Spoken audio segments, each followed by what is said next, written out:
जा सके, क्योंकि बचना ही एक उपाय है। इसकी कोई दवा बनी नहीं है।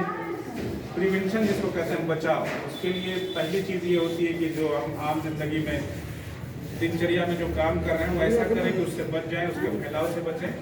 और दूसरा वैक्सीन, तो इसको लेके 2 दिन मंडे को और थर्सडे को हम लोग बात करते हैं, चर्चा करते हैं आपस में, पेशेंट, उनके अटेंडेंट, डॉक्टर्स, हॉस्पिटल स्टाफ।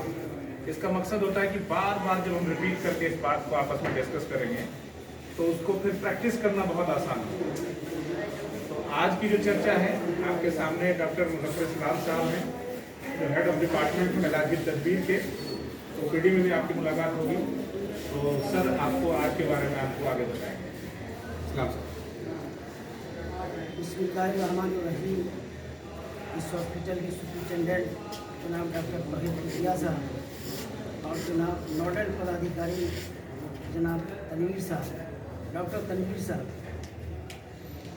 आज हम लोग यहाँ पे जमा हैं, इसका एक ख़ास मकसद है। और इसका मकसद ये है कि अभी ये जो कोरोना और कोविड की वजह से न सिर्फ भारत बल्कि विश्व के बहुत सारे ऐसे मुल्क हैं जो अभी तबाही के कगार पे हैं और हर जगह लाखों की तादाद में मौत हो रही है। इससे कैसे बचा जा सके? ये जो कोरोना है ये 2019 से इसकी शुरुआत हुई और लगभग पिछले 3 सालों से हम लोग इसको लेकर के बहुत परेशान बने हुए हैं। मौतें हो रही हैं। भारत की जो अर्थव्यवस्था है, पूरे विश्व की जो अर्थव्यवस्था है वो ख़राब हो चुकी है। इसका असर हमारे शिक्षा पे पड़ रहा है। स्कूल और कॉलेजेस बंद हैं, जिसकी वजह से जो भारत का भविष्य है ये अंधकार की तरफ जा रहा है। अब पहले मुझे ये समझना होगा कि ये कोरोना है क्या। इसमें 2-3 चीज़ों को समझने की ज़रूरत है कि कोरोना क्या है और इससे होने वाले जो अलामात हैं, जो सिम्टम्स हम देखते हैं वो क्या है, और जो कॉमन फ्लू जो एक इन्फ्लुएंजा जो जनरल हर साल और तकरीबन सभी लोगों को होता है, इसके अलामात से उसको हम कैसे डिफ्रेंशिएट करें, इसके बचाव का उपाय क्या है, दवाओं से इससे हम कैसे इसके अलामात से बच सकते हैं और ये हम तक पहुंच नहीं आए, हम उससे इन्फेक्टेड नहीं हो, इसके लिए मुझे क्या करना पड़ेगा। इस सिलसिले में भारत सरकार की भी गाइडलाइन है, आयुष की भी गाइडलाइन है। तो पहले हम उस कोरोना के बारे में समझें कि ये कोरोना एक वायरस है और ये एक ऐसा दुश्मन है जिसको न तो हम नंगी आंखों से देख सकते हैं न छू सकते हैं। यानी ये एक ऐसा दुश्मन है जो बगैर मेरे जाने हुए, बगैर मेरे पहचाने हुए वो हमारे टिश्यूज और सेल्स पे अटैक करता है और फिर हम कोरोना से इन्फेक्टेड हो जाते हैं और ये सारी अलामात, हम बीमार पड़ जाते हैं, जो हमारा इम्यूनिटी सिस्टम है वो हमारा ख़त्म हो जाता है और इस तरीके से फिर हम एक दूसरे को इन्फेक्ट करने के लिए हम उसके एक होस्ट की हैसियत हमारी हो जाती है। असल में जो ये कोरोना है, ये जो वायरस है, इस वायरस के ऊपर एक सरफेस पे एक स्पाइक प्रोटीन नाम का पदार्थ पाया जाता है और ये स्पाइक प्रोटीन के अंदर ख़ास बात यह है, इस दुश्मन के अंदर एक ख़ास बात यह है कि ये अपनी शक्ल को, अपने कैरेक्टर को, अपनी सूरत को बदल देता है। तो जिन लोगों ने, हमने ये भी सुना है कि बहुत सारे लोग जो पहले वैक्सीनेटेड हो चुके हैं उनको भी फिर ये अटैक हो चुका है, या फिर जो बिल्कुल रिकवरी जिनकी हो गई है उन पर भी इसका अटैक हो सकता है। और जिन्होंने वैक्सीनेशन नहीं कराया है उनकी तो खैर बात ही अलग है। इसकी वजह यह है कि हम जिस वैक्सीन का इस्तेमाल करते हैं उसके खिलाफ जो एंटीबॉडी हमारे बॉडी के अंदर तैयार होती है, इस एंटीबॉडी की हैसियत एक गार्ड की, एक चौकीदार की, जो हमारे जिस्म के अंदर वो रोकता है हमारे दुश्मनों को आने के लिए। यानी हम जिस वैक्सीन को लिया उससे हमारे शरीर के अंदर एंटीबॉडी पैदा हुई उस मर्ज के खिलाफ जिसका अटैक होने वाला है। तो अभी हमने कोविड के खिलाफ देखा होगा, अपने बहुत सारा हर कंट्री अपने अलग अलग नाम से इसका वैक्सीन तैयार कर रहा है। लेकिन मुश्किल ये है कि ये जो दुश्मन आने वाला है ये फ़ौरन अपनी शक्ल को बदल देगा है। यानी ये जो स्पाइक प्रोटीन होता है जनरली अब तक 32 बार इसने अपनी उस शक्ल को बदल दिया है। इसकी वजह से वो डिटेक्ट नहीं कर पाता है अगर वो अटैक हुआ सेल्स में या टिश्यूज़ में हमारे, तो जो हमारा इम्यून सिस्टम है या फिर जो हमारी एंटीबॉडी है उस दुश्मन को डिटेक्ट नहीं कर पाती है और वो पोस्ट फ्यूजन में चला जाता है। पोस्ट फ्यूजन में जाने के बाद फिर हम कोई भी वैक्सीन उस पर काम नहीं कर पा रहा, यानी वो उसको जो करना है दुश्मन को वो अपना कर चुका होता है। अब इस सिलसिले में चूँकि अलामात बहुत मिलती जुलती है, जनरल जो कॉमन फ्लू है उससे इस चीज़ को थोड़ा सा डिफ्रेंशिएट करने की ज़रूरत है कि इसमें क्या फ़र्क हो सकता है। बहुत कंफर्म नहीं है, लेकिन अभी तक इसी अंदाजे के मुताबिक हम लोग इसका इलाज कर पा रहे हैं।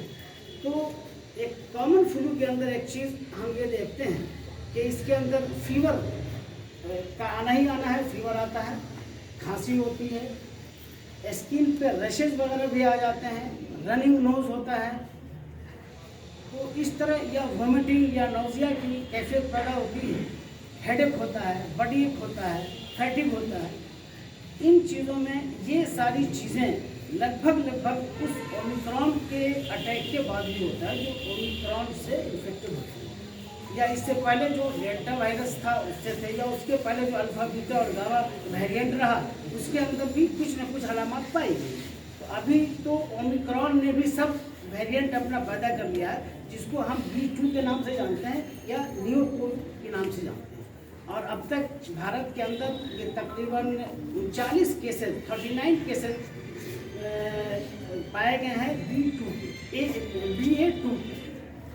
इसमें डिफ्रेंशिएट करने की जरूरत असल में इस बात पे है कि जो डेल्टा वायरस अभी से पहले था उसके अंदर एक चीज़ बहुत कॉमन थी, जो इन सारी अलामात के बाद यानी खांसी, बुखार, दर्द और थकान के अलावा दो चीज़ें बड़ी अहम थी जो मार्केबल थी। वो ये थी लॉस ऑफ स्मेल, यानी सूंघने की शक्ति ये ख़त्म हो जा रही थी लोगों की, उससे इन्फेक्टेड होते थे। और दूसरा था लॉस ऑफ टेस्ट, यानी हम उसके मज़े को, किसी चीज़ का मज़े का भी अनुभव मुझे नहीं हो पा रहा था, हम उसको नहीं टेस्ट कर पा रहे थे कि ये तीता है या खट्टा है या मीठा है। ये डेल्टा वेरिएंट के साथ खास तौर पर अभी का जो ओमिक्रॉन है उस ओमिक्रॉन के अंदर ये दोनों चीज़ एब्सेंट पाई जा रही है। शायद किसी केसेस में ऐसा मिल जाए, लेकिन पहले जो डेल्टा में बहुत ज़्यादा था ये, अब ये ओमिक्रॉन में बहुत कम हो गया। एक खास जो सिम्टम्स है वो है लॉस ऑफ एपिटाइट जो ओमिक्रॉन के अंदर है, यानी इन सब अलामात के साथ साथ अगर उसके साथ साथ लॉस ऑफ स्मेल उसका ख़त्म हो जाए, लॉस ऑफ टेस्ट उसका ख़त्म हो जाए, बुखार हो, माइग्रेन फीवर हो, जो 2 या 3 दिन के पहले दिन से ओमिक्रॉन का अगर इन्फेक्शन होगा तो ये पहले दिन से ही उसको माइग्रेन फीवर आना शुरू हो जाए, जबकि जनरल फ्लू में ये 72 या 48 घंटे के बाद ये शुरू होता है। इस तरीके से हम इसकी अलामात को डिफ्रेंशिएट कर सकते हैं। अगर थकान है तो फ्लू के अंदर जो थकान है वो ऐसा है कि आप ऑफिस से या बाजार से या जब घर की तरफ जाते हैं, घर जाते हैं, थकान महसूस होती है, आपने चाय वाय पिया, फ्रेश हुए, फिर धीरे धीरे वो ख़त्म हो जाता है। लेकिन जो ओमिक्रॉन से इन्फेक्टेड जो पर्सन होंगे उनके अंदर ये थकावट बहुत ज़्यादा होगी और उनको ऐसा महसूस होगा कि हम बिल्कुल बेड रेस्ट में चले। तो ये कुछ ऐसी अलामात है जिसको हम डिफ्रेंशिएट करेंगे ओमिक्रॉन से। तीसरी चीज़ जो इससे मुताल्लिक़ है कि हम इससे कैसे बच सकते हैं, तो इससे बचने के लिए अब 2 उपाय हैं। एक तो सिम्टोमेटिक ट्रीटमेंट हम उसका करेंगे कि जो अलामात पाई जा रही है, अगर फीवर है तो फीवर के लिए जो दवा हो सकती है उस दवाओं का हम इस्तेमाल करें, अगर बॉडी एक है तो उसके लिए जो दवा होगी वो हम करेंगे। वॉमिटिंग या नौजिया जैसी कंडीशन अगर हो रही है, ऐसा सिम्टम्स पाया जा रहा है तो उसको हम करेंगे। लेकिन इन चीज़ों के बावजूद सब अभी जो सूरत हाल न सिर्फ भारत बल्कि पूरी दुनिया के अंदर जो हाहाकार मचा हुआ है और कोई भी न तो कंफर्म वैक्सीन तैयार हो पा रहा है और न उसकी कोई परफेक्ट दवा हो पा रही है। कहीं कहीं पर जो एंटीबायोटिक्स दिया जा रहा है तो वायरस पे तो एंटीबायोटिक का कोई रोल नहीं है, लेकिन वायरस की वजह से जो सेकेंडरी बैक्टीरियल इन्फेक्शन होता है उसमें हम एंटीबायोटिक का इस्तेमाल कर सकते हैं और करते हैं उसको। अब उससे बचने का जो उपाय हो सकता है, अब हाँ एक चीज़ इसमें और बता दें कि अगर आप यूनानी तरीक़ा इलाज से या जो देसी हमारी तरीक़ा इलाज है उससे अगर हम इलाज करें, उसको उस अलामात को ख़त्म करने के लिए हम 250 ग्राम पानी ले लें। उस 250 ग्राम पानी में 10 दाना लौंग हर घर में मौजूद होता है, 6 दाना काली मिर्च और 2 ग्राम के लगभग दालचीनी।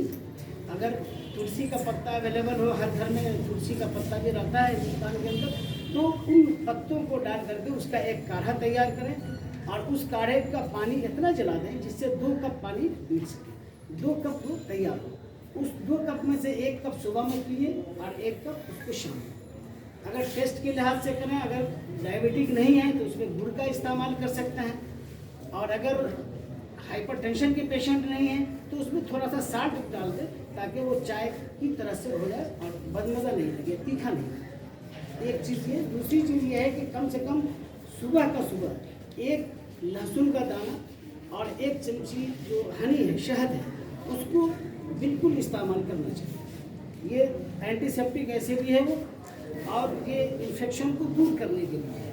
इसके अलावा चूँकि इस मौसम में, अभी का जो मौसम है, जो माहौल है, इस मौसम में दूसरे तरह के जो इन्फेक्शन हैं वो भी बहुत ज़्यादा हो रहे हैं। अब सबसे अच्छा तरीक़ा जो अभी के माहौल में है, अभी के हालात में है, जब हमारे पास दवाएं नहीं है, हमारे पास वैक्सीन नहीं है, तो हम ऐसी कोशिश करें प्रोफिलैक्सिस के तौर पर कि वो मर्द में हम तक पहुँचे नहीं। अब इसके लिए 2, 3, 4, 5 चीज़ों को जरूर याद रखना चाहिए। एक तो हम हाईटेक प्रोटीन का इस्तेमाल करें, ज़्यादा से ज़्यादा प्रोटीन हमारे बॉडी के अंदर होना चाहिए।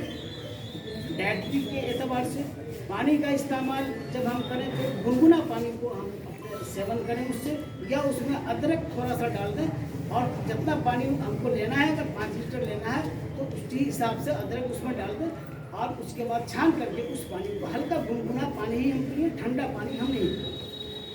दूसरी चीज़ ये है कि जो हम लोग मास्क का सेवन करें, यानी जब भी हम घर से बाहर निकले तो कम से कम मास्क लगा करके निकले, ताकि इनडायरेक्टली कोई भी इफेक्ट हमारे इस पर नहीं हो, क्योंकि इसका सोर्सेज जो होता है वो एयर होता है, हवा के जरिए से।